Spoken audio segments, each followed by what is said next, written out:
Bonjour et bienvenue dans l'archipel des jeux des boutiques Sortilèges. Moi c'est Damien de la boutique Sortilèges Nantes et aujourd'hui je vous invite à vous balader en forêt.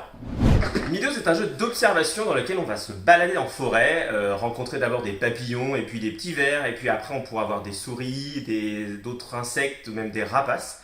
Et au fur et à mesure de ces rencontres on va les collectionner devant nous pour pouvoir les raconter le soir au coin du feu et marquer un maximum de points de victoire.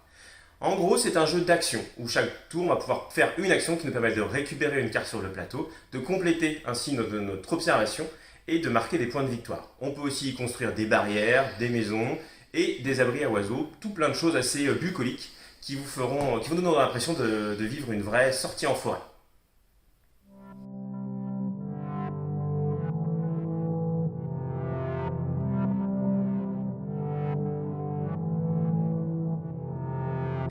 Dans Living Forest, on incarne des esprits de la forêt qui vont essayer de protéger leur arbre sacré. Et pour ça, ils vont se faire aider par des animaux qui vont venir les aider. Dans le jeu, c'est un jeu de collection de cartes et un système de stop ou encore. C'est-à-dire qu'on va retourner des cartes pour faire des actions, mais il ne faut pas être trop gourmand, sinon on sera limité beaucoup dans ce qu'on peut faire. C'est un jeu où on va planter des arbres pour essayer de gagner la partie. On peut aussi gagner la partie en éteignant le feu qui attaque la forêt, mais on peut aussi gagner la partie en récupérant des animaux sacrés.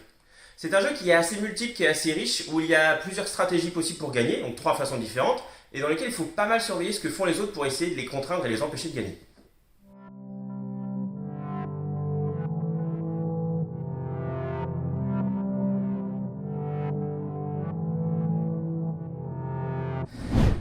Changement de décor, direction l'Amazonie avec Trek 12. Là, c'est un jeu de roll and ride, c'est-à-dire qu'on va lancer des dés et inscrire les scores sur notre feuille. L'idée, c'est de faire des sentiers, donc des suites de chiffres continus, ou des groupements, des chiffres qui sont identiques.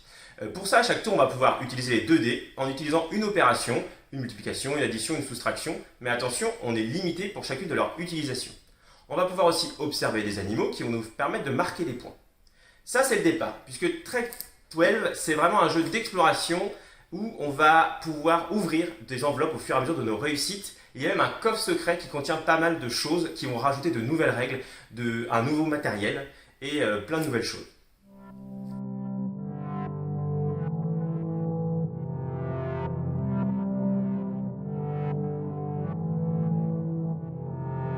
Voilà, j'espère que cette vidéo vous a plu, qu'elle vous a donné envie de vous balader en forêt ou de rester jouer bien au chaud chez vous. Si vous souhaitez découvrir ces jeux, n'hésitez pas à aller sur le site sortilège.fr ou dans l'une de nos boutiques. Et enfin, si vous souhaitez suivre notre activité ludique, il vous faut simplement vous abonner à cette page.